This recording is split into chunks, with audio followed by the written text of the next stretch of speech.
C'est beau. Donc, bonsoir et bienvenue à cette présentation sur l'importance de créer le pont d'attachement entre l'école et la maison.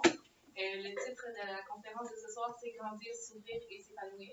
Et j'ai choisi l'image de la maman loup avec Célophine parce que c'est le concept que je présente à mes élèves ici en classe. Donc, le principe de la maman loup qui prend soin de ses enfants, de ses bébés, pour parler de l'attachement. Je fais ma maîtrise en enseignement. Je suis arrivée à ma troisième et dernière année et je me suis plus intéressée justement à l'attachement. Donc, je viens vous transmettre ce message ce soir par rapport à l'importance de créer le pont entre l'école et la maison. Donc, voici l'intention, sensibiliser à l'importance de la création du pont d'attachement. Vous avez un pamphlet résumé sur la table, une grille de rétroaction aussi concernant la présentation, qui serait très apprécié de prendre le temps de noter. J'en vais avoir besoin pour mon travail final. Donc, ça serait bien apprécié si vous pouvez prendre 2 minutes à la fin pour la remplir. Puis, il y a aussi feuilles, papier, si vous voulez prendre des petits. Donc, pour commencer, la maternelle, c'est une période de grande transition dans la vie d'un enfant de 5 ans. C'est une période de bouleversement, de grand stress, et le besoin d'un adulte bienveillant et sécurisant pour passer au travers. Certains enfants qui vont être anxieux vont manifester certains comportements qu'on peut voir comme inappropriés, mais qui sont souvent des signes de stress ou d'incompréhension face à la situation. Donc, encore là, la présence d'un adulte bienveillant et sécurisant est importante. Et il faut savoir aussi que le cerveau de l'enfant est immature. Je vais en parler un peu plus loin dans la présentation. Avec tout ça, il y a un questionnement qui m'est venu en tête, à savoir comment on peut faire vivre cette transition-là dans la douceur chez l'enfant de la maternelle. Et puis là, vous allez vous rendre compte aussi que le sujet de la présentation pourrait être fait en début d'année, parce je vais parler beaucoup de l'anxiété de séparation, mais que l'importance du pont d'attachement, ça se fait tout au long de l'année scolaire, ça va se faire tout au long de son parcours scolaire, donc c'est encore bon d'apprendre ça aujourd'hui à l'heure actuelle. Donc, les 3 volets de la présentation qui sont ici, comprendre le phénomène de l'attachement dans un premier temps, comment ça se manifeste en classe. Je trouvais que c'était important de sensibiliser à l'envers de la médaille, ce qu'on ne voit pas toujours pour les intervenants et les parents, pour une facilité de compréhension aussi, puis encore une fois, favoriser le bon attachement. Finalement, favoriser et nourrir un lien d'attachement sécurisant pour aller justement sécuriser l'enfant dans la maternelle. Et je vais vous demander de prêter une attention particulière au fil rouge qui est dans le coin droit tout au long de la présentation. Je vais vous en parler à la fin. Donc, chaque être humain a des besoins fondamentaux. Image inspirée de la pyramide de Maslow. Donc, les premiers besoins primaires qui sont de boire, manger, se nourrir, se laver, jouer, dormir. Les besoins de sécurité, de chaleur, de présence, d'amour. Les besoins d'appartenance, d'être reconnu en famille, en communauté ou encore à l'école. Les besoins d'estime de soi, donc se sentir aimé. Et finalement, les besoins d'accomplissement, donc le sentiment de compétence, de se sentir compétent. Mais il faut savoir que chaque être humain ou chaque enfant a besoin de se sentir sécure avant de passer à des besoins d'accomplissement. Pour comprendre le phénomène de l'attachement, je vais vous faire vivre un petit jeu pour bien le saisir. Donc, je vais prendre la pelote de laine qui est ici, je vais nommer un mot qui est en lien, par exemple, avec l'amitié, et vous continuez avec un autre mot qui serait lié. Par exemple, amitié, on continue, je passe la laine.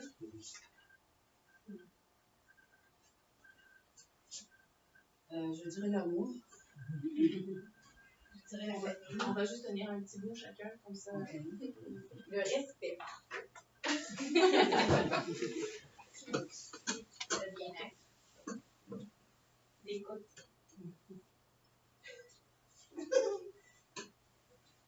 La gentillesse. Le partage. La bienveillance.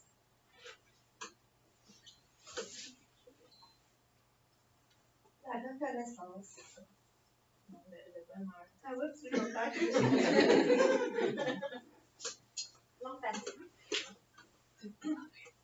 L'acceptation. La sécurité. la sensation. Voilà. L'entraide. Juste tenir le fil. L'ouverture. C'est ce que t'as dit. Le respect. On l'a déjà dit. Ah ouais? On l'a déjà dit. C'est plus dur à la fin, l'autre. L'harmonie. Oh, j'avais pas entendu. Est-ce que tu vas commencer à fêter ce soir? L'engagement.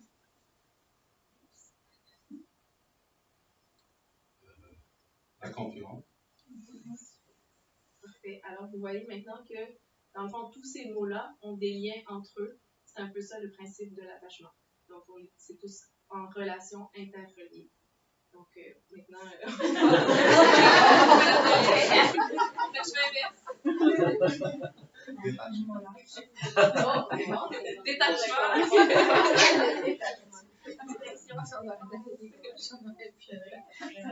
oui, c'est vrai, c'est une bonne idée. La prochaine fois, aller dans le sens inverse. On peut commencer aussi. Et on vient de vivre une expérience d'attachement.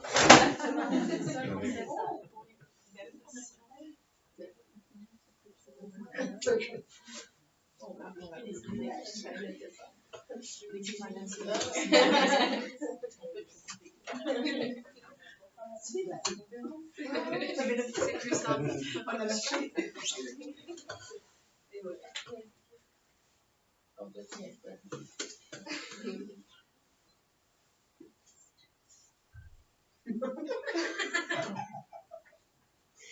On arrive. Merci. Donc voilà. Donc c'est un peu difficile de nommer une seule définition de ce que c'est l'attachement parce qu'il y a tellement de chercheurs, d'auteurs qui s'y sont intéressés qu'on en arrive à plusieurs citations, plusieurs définitions. Et donc, ça se traduit par Tarabulsi, entre autres, qui lui est un chercheur en psychologie, qui dit que l'attachement, c'est une série de petits gestes entre la mère et son enfant, et on peut faire un parallèle entre l'enseignant et son élève. Donc, tous les petits gestes qui vont se traduire au quotidien par les bonjours, bienvenue dans la classe, je suis contente de te voir, j'ai hâte de te revoir demain. Si on prend ces petits moments-là, c'est des petits gestes qu'on partage dans la relation. Il y a Neufeld, lui, qui va dire qu'il lui est un psychologue spécialiste en développement, qui dit que l'attachement est caractérisé par la poursuite et la sauvegarde d'une proximité de toutes les façons possibles, que ce soit physique, émotionnelle, comportementale ou encore psychologique. Le lien d'attachement va avoir des impacts dans ces 4 grandes sphères-là. Donc, pour comprendre l'attachement, il faut passer par le cerveau, qui est parfois immature chez l'enfant de la maternelle. On a le cerveau archaïque, qui est ici, qui est le cerveau des besoins physiologiques, donc la faim, la soif, dormir, l'envie d'aller à la toilette. Donc, ça, c'est des phénomènes physiologiques qui dominent un peu le cerveau de l'enfant de la maternelle. On a le cerveau émotionnel, donc l'enfant est aussi dirigé par son cerveau émotionnel. Et finalement, le cerveau supérieur, qui, pour y arriver, l'enfant a besoin d'un adulte bienveillant et sécurisant pour l'amener en conscience. C'est ce que Mme Guéguen prône aussi, et je vais vous le présenter par le biais de la petite vidéo qui est ici. Donc, c'est une première sieste, vous pouvez vous reposer. J'ai pas copié du tout. C'est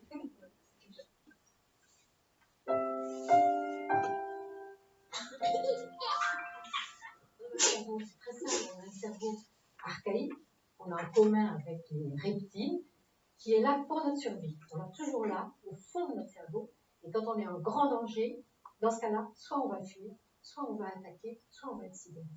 Le cerveau archaïque est dominant chez le tout petit, jusqu'à 4, 5, 6 ans, nous fait réagir de façon instinctive quand on se sent en danger ou que nos besoins profonds ne sont pas satisfaits. Ensuite, on a un cerveau émotionnel qui nous permet d'éprouver toutes les émotions, qui est dominant aussi jusqu'à 5, 6, 7 ans. Et qu'est-ce qui contrôle notre cerveau émotionnel et notre cerveau archaïque? c'est le cerveau supérieur, le cortex préfrontal avec le cortex orbitofrontal ici. Eh bien, qu'est-ce qu'il faut savoir? Que comme le petit a un cerveau très très immature, son cerveau supérieur qui contrôle le cerveau archaïque et le cerveau émotionnel ne fonctionne pas encore. Le bébé, lui, il a des émotions énormes, gigantesques. Nous, quand on éprouve une émotion de peur, on va se dire, ce qui m'arrive, c'est peut-être pas très grave. On prend du recul, on analyse la situation. Le petit n'est pas capable de faire ça. Donc il faut comprendre ça et que c'est dû à son immaturité cérébrale. Eh bien, à chaque fois que vous êtes empathique avec votre enfant, c'est-à-dire vous comprenez ses émotions et que vous êtes bienveillant, vous faites maturer les circuits cérébraux qui vont du cerveau archaïque, du cerveau émotionnel au cerveau supérieur. Et c'est le cerveau supérieur qui, très progressivement, va permettre de gérer ses émotions.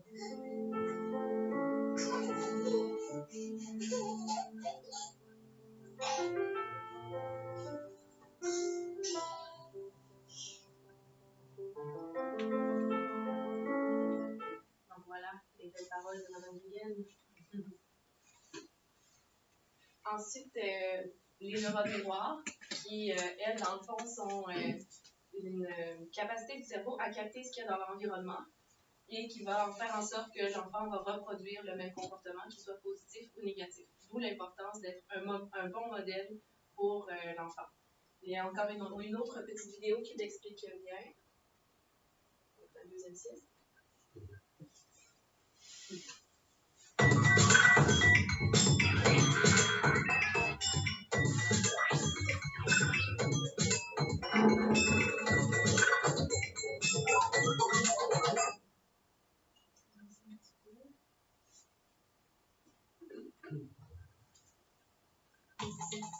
Pour effectuer un mouvement, le corps reçoit des ordres du cerveau.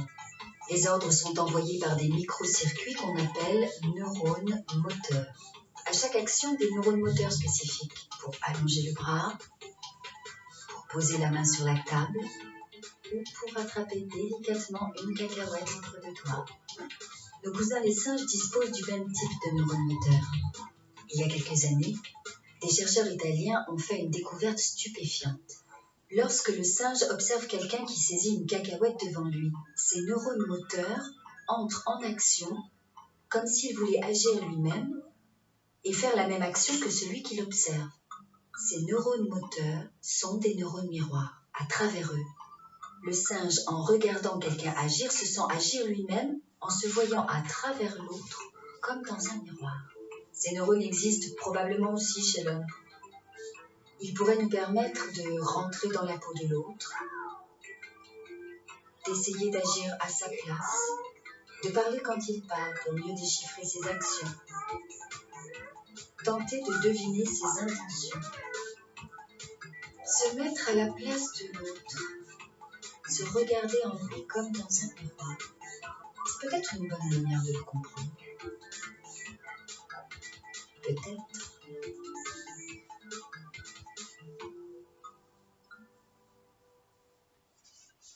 Donc, tout à l'heure, on a nommé le mot empathie.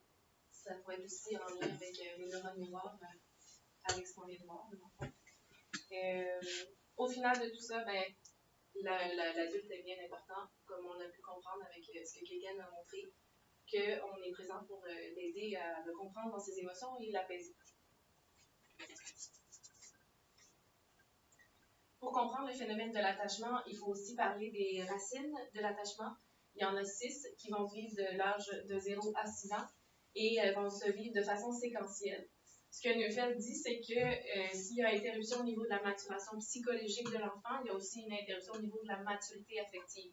Donc, il va y avoir un arrêt, soit parce que l'enfant vit un traumatisme ou il y a quelque chose qui nuit à son bon développement. Les 4 premières racines que je présente ici, je les trouvais importantes de les nommer parce que c'est celles qu'on voit le plus à la maternelle. Donc, il y a la première racine qui est la racine des sens. L'enfant qui va être dans cette racine-là va s'attacher par l'odeur, la proximité, le goûter. Donc, c'est important pour lui les sens sont importants et il va s'inquiéter de toute séparation physique avec l'adulte, que ce soit son parent ou son enseignant. On va en reparler un peu plus tard dans une manifestation en classe. La racine de la similitude, donc l'enfant qui est dans cette racine-là va s'intéresser à l'adulte et va reprendre la posture de l'adulte, les mêmes manières, les mêmes expressions. Donc, il m'est arrivé en carrière de voir des enfants en jeu de rôle prendre ma posture et mes expressions. Donc, c'est toujours drôle quand ça arrive. La racine de la loyauté, de l'appartenance, l'enfant se sent de plus en plus appartenir à son groupe, à sa classe. Il commence à nommer que c'est, vers l'âge de 3 ans, il commence à nommer que c'est son parent, sa mère, son frère ou sa sœur, peu importe. Puis finalement, le sentiment d'importance, pas d'appartenance, l'enfant se sent vu, reconnu et entendu par l'adulte de référence et il veut plaire à sa figure d'attachement. Il est sensible au regard de sa figure d'attachement, autant que ça soit approbateur que désapprobateur. Ça, c'est une figure adaptée de Neufeld, ce que Neufeld présente. On voit les 4 racines que je vous ai présentées, donc sens, similitude, appartenance, importance, et ensuite on a amour et être connu qui vont venir plus tard dans le développement de l'enfant. Et tantôt je parlais que la maturation se fait de manière séquentielle, donc pour y arriver, l'enfant a besoin de s'adapter, intégrer. Finalement, lorsqu'il émerge, il y a preuve de maturité et il peut passer à une autre racine d'attachement. Donc, comment ça se manifeste en classe? Il y a plusieurs réactions possibles qui sont liées à l'attachement. J'en nomme 4 ici. Une plus spécifique qui se voit plus en début d'année, en septembre, entre autres, l'anxiété de séparation. Ensuite, il y en a 3 autres que je nomme là, qui sont plus liées à des rigidités ou à des blocages. Donc, la résistance face au changement, les réactions d'opposition ou les réactions lorsque l'ego peut être menacé.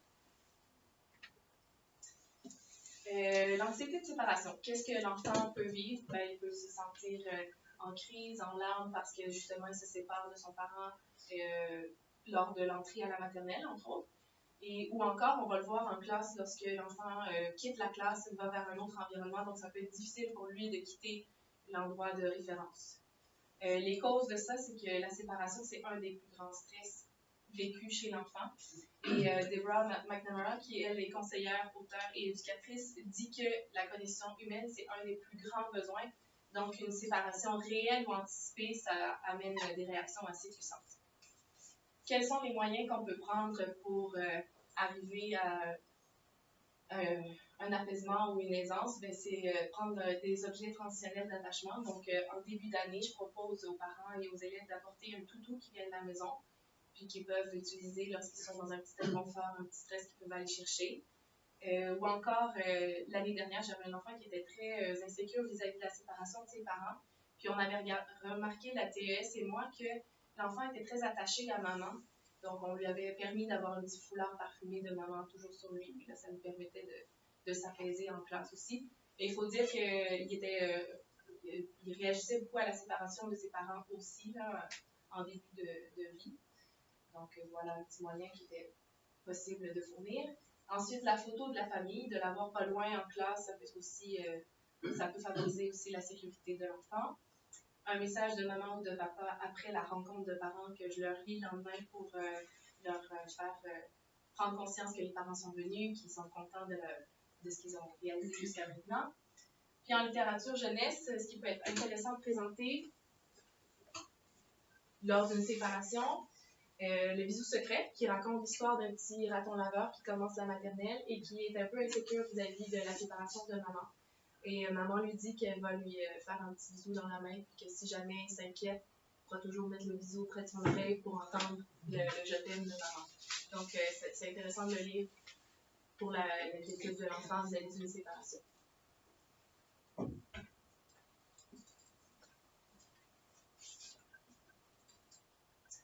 Les prochaines réactions peuvent être liées à l'émotion de la colère et de la peur. Tantôt, on parlait du cerveau émotionnel qui dirige un peu l'enfant dans ses réactions.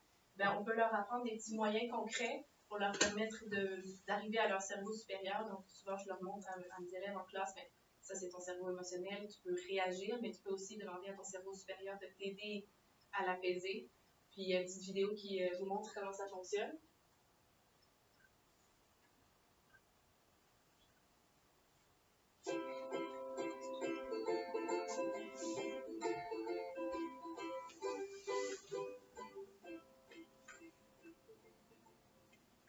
Ferme ton poing. Imagine que ta main représente ton cerveau. La partie haute de ton cerveau est l'endroit où tu prends les bonnes décisions, même lorsque tu es en colère ou que tu as très peur. Maintenant, relève un peu tes doigts. Tu vois ton pouce? Il représente ton cerveau d'en bas. C'est de là que viennent les émotions les plus fortes. Il te permet aussi de faire attention aux autres, de ressentir de l'amour et d'éprouver de la colère ou de l'insatisfaction. Tu vois, si tu replies les doigts, la partie haute de ton cerveau, l'endroit où tu penses, touche ton pouce, comme ça. Elle aide la partie basse à exprimer calmement tes sentiments. Parfois, quand l'émotion est trop grande, tu peux piquer une crise. Déplie entièrement tes doigts, comme ceci. Ton cerveau d'en haut ne touche plus ton cerveau d'en bas. Cela signifie qu'il ne peut plus l'aider à se calmer. Voici un exemple de ce qui peut se passer dans ton cerveau. Regarde ce qui est arrivé à Léo quand sa petite sœur a cassé sa tour en Lego. Il a piqué une crise et a voulu lui hurler dessus. Mais les parents de Léo lui avaient parlé des crises. Ils lui avaient expliqué que son cerveau du haut pouvait apaiser celui d'en bas. Léo était toujours en colère, mais au lieu de crier après sa sœur, il a réussi à lui dire pourquoi il était fâché et a demandé à ses parents de la faire sortir de sa chambre. Donc la prochaine fois que tu sens que tu vas exploser, imite ton cerveau avec ta main. Mais n'oublie pas, ce n'est pas un point pour te battre. C'est juste une image de ton cerveau. Déplie les doigts, puis replie-les lentement pour qu'ils recouvrent ton pouce. Cela te rappellera d'utiliser ton cerveau du haut pour apaiser les émotions fortes de ton cerveau du bas.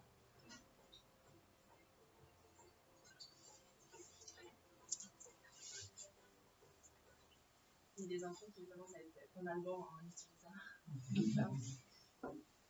J'ai oublié de mentionner que j'avais écrit dans la lettre pour envoyer aux parents qu'il y avait des parents, s'il y avait des anecdotes vis-à-vis de début de l'année, qui pouvaient les partager. Puis j'avais une maman qui avait une anecdote vis-à-vis de son fils, que je ne sais pas si vous connaissez. Oui, pourquoi pas. Moi, dans le fond, mon garçon, la première journée de la maternelle, il avait des inquiétudes, il avait plein de questions. Maman, comment ça va se passer l'école? Est-ce que les amis sont gentils? Ma maîtresse, comment elle se ça sera comme la galerie, la gardienne, elle sera cool.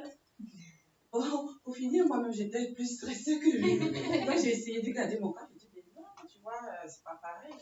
Tu quittes la garderie pour l'école, tu auras de nouveaux amis. Je dis, mais non, je veux que ce soit mes amis de la garderie, je vais les retrouver dans ma classe. Je dis, mais non, c'est pas comme ça. Peut-être que tu seras chanceux d'en avoir un ou tout ça. Donc, j'ai essayé de me rassurer. Quand il est rentré le soir, oh maman, je veux retourner à la galerie parce que je n'ai pas vu des amis de la galerie. J'ai dit, mais non, ça va bien aller. Comment tu as trouvé ta maîtresse? Je sais pas. Donc, la deuxième journée, après, une semaine après, j'ai dit, ah maman, je me suis fait des amis. Ma maîtresse, elle est super cool, elle est gentille. J'ai dit, mais tu vois, tu as fini par te faire de nouveaux amis et tout ça. Comment tu trouves ton école? Ah, c'est bien. Tous les matins, maman, j'ai hâte d'aller à l'école, d'aller voir les amis et tout ça. Donc, c'était un peu ça que je voulais partager. Merci, c'est gentil. Donc, ça s'est fait quand même rapidement, là, ça a touché à l'école. Progressivement, je dirais. Merci, c'est gentil. Donc, ensuite, la résistance face au changement, c'est une autre réaction qui peut être vécue chez l'enfant de la maternelle. Donc, comment ça va se manifester? Par des crises, des pleurs. L'enfant ne sait pas toujours comment faire face à la situation. Il demande à être outillé vis-à-vis du changement. Donc, quelles sont les causes de ça? Toute nouveauté, tout changement dans la routine d'un enfant, ça peut provoquer une réaction de stress. Et à la maternelle ici, entre autres, cette année, nous, on vit l'éducation physique une fois ou 2 semaines dans nos classes et les enfants sont habitués à entrer, faire leur petite routine du matin, faire leur dessin. Et le jour de l'éducation physique, ça crée une petite résistance parce que là, c'est nouveau, l'horaire change, on n'a pas le temps d'entrer, faire son dessin habituel. Donc, ça m'est arrivé d'intervenir en disant à l'enfant qu'il allait pouvoir reprendre son dessin plus tard par la suite. Puis, des moyens qui peuvent être aidants pour l'enfant lors des situations comme ça qui sont changeantes pour lui, c'est de l'observer pour bien comprendre le changement qu'il est en train de vivre, qui le dérange, comprendre sa sensibilité. Puis, ce qui aide surtout, c'est de communiquer avec la famille parce que ensuite j'avais communiqué avec maman pour la prévenir que l'éducation physique arrive, puis de préparer l'enfant déjà à la maison. En littérature jeunesse, qu'est-ce qui peut être présenté aux enfants pour parler du changement? C'est l'histoire de Frisson l'écureuil, qui est un écureuil qui vit dans son arbre et qui est habitué de toujours faire les mêmes choses à la même heure, manger la même noisette, regarder les mêmes endroits autour de son arbre, jusqu'au moment où il est amené à vivre une aventure en dehors de son arbre et ça chamboule un peu son quotidien, puis là, il s'amène plein de moyens de protection avec lui, puis au final, il réussit à vivre son aventure avec brio, puis il est content de toute nouveauté et tout changement, il se rend compte que finalement, la nouveauté, c'est le fun, puis il peut la vivre avec une certaine aisance. Fait que ça, c'est intéressant de lire aux enfants pour leur faire prendre conscience que le changement, c'est parfois bon.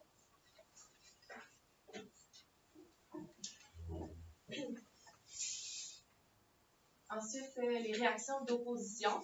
Donc, l'enfant qui s'oppose à l'adulte, c'est parce qu'il ne sait souvent pas comment faire face à la situation. On peut s'opposer face à une tâche à faire ou encore vis-à-vis d'un moment qui le dérange ou une situation qui le dérange avec un ami, par exemple. Et souvent, l'enfant a un message à transmettre. Donc, c'est intéressant d'aller un peu plus loin et de comprendre le besoin qui est derrière l'opposition ou le stress que l'enfant est en train de vivre. Quelles sont les causes? L'enfant à l'école est amené à s'adapter à plein de nouvelles situations qui peuvent provoquer du stress et il peut aussi en vivre à la maison.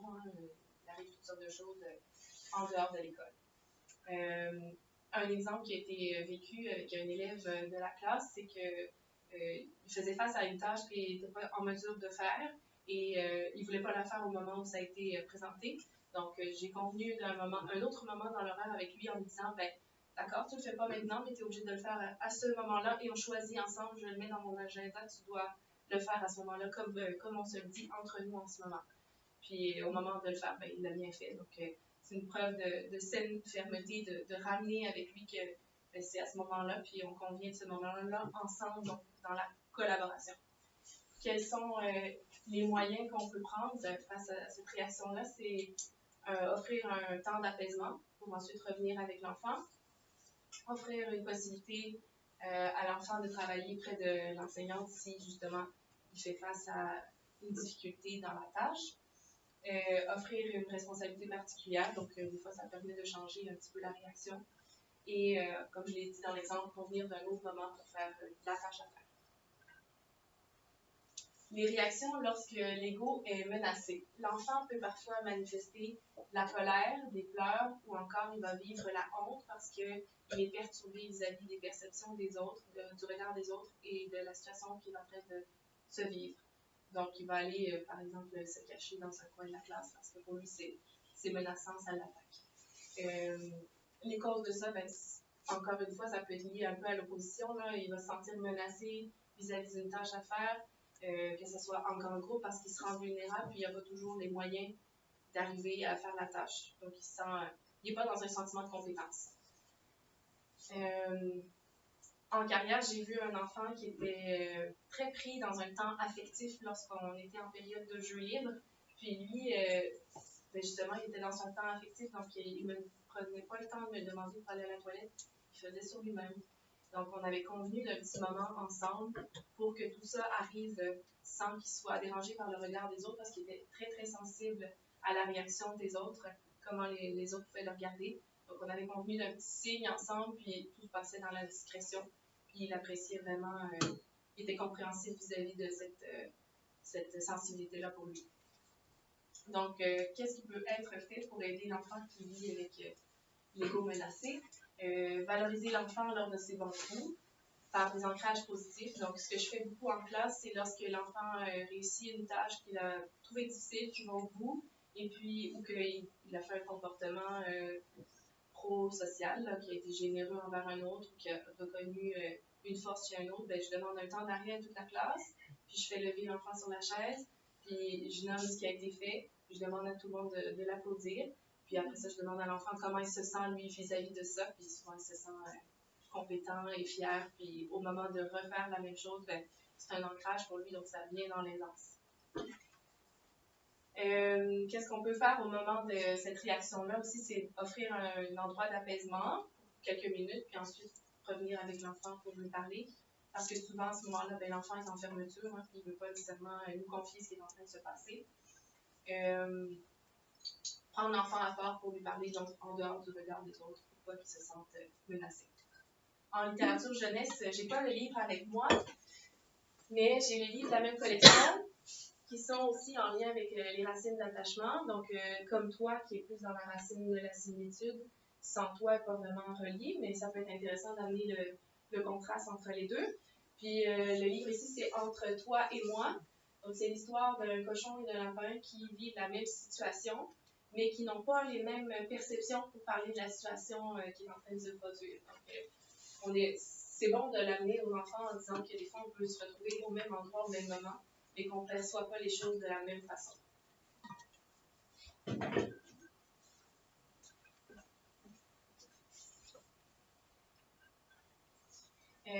Ici, il y a plusieurs moyens pour favoriser et nourrir un lien d'attachement sécurisant.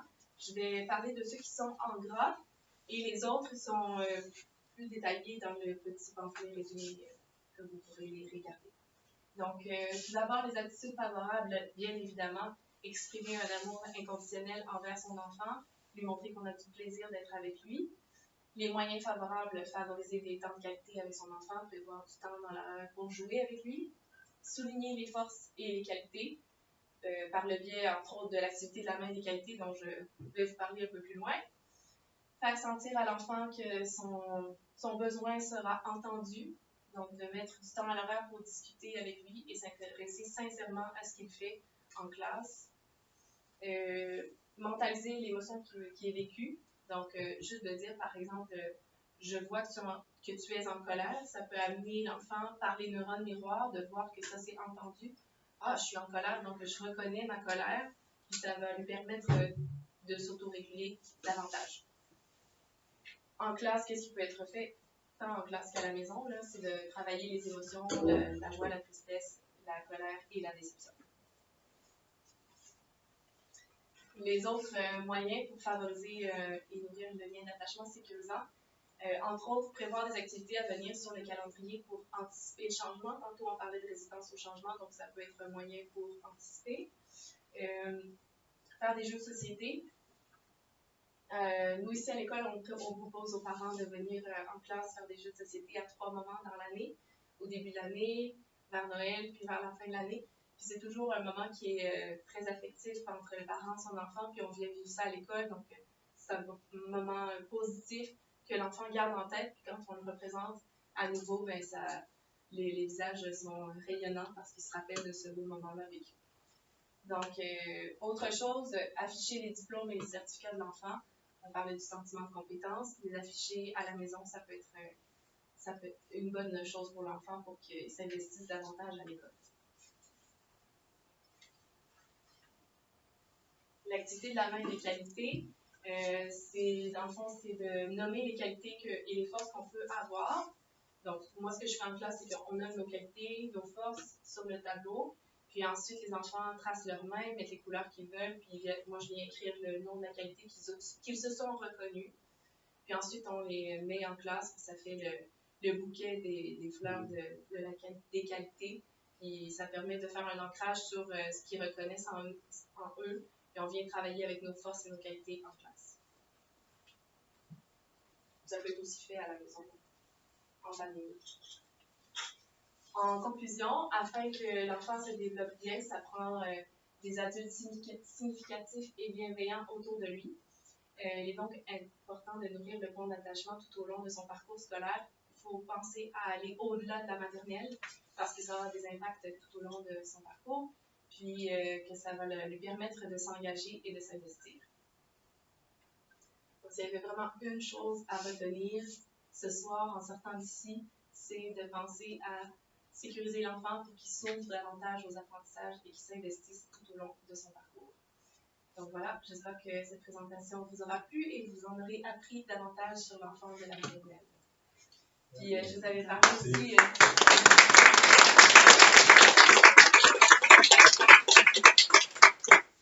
Vous avez parlé du petit fil rouge tout à l'heure, donc c'est la légende du fil rouge pour illustrer le concept de l'attachement. C'est un petit cadeau que je vous offre et je vais vous lire ce que c'est en fait.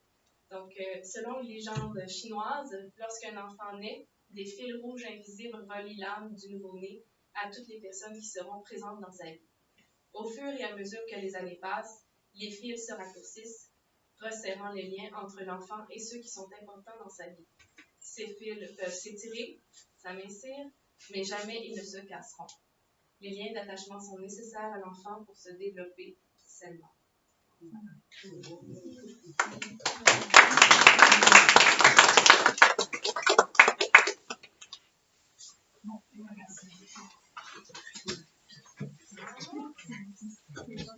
Oui.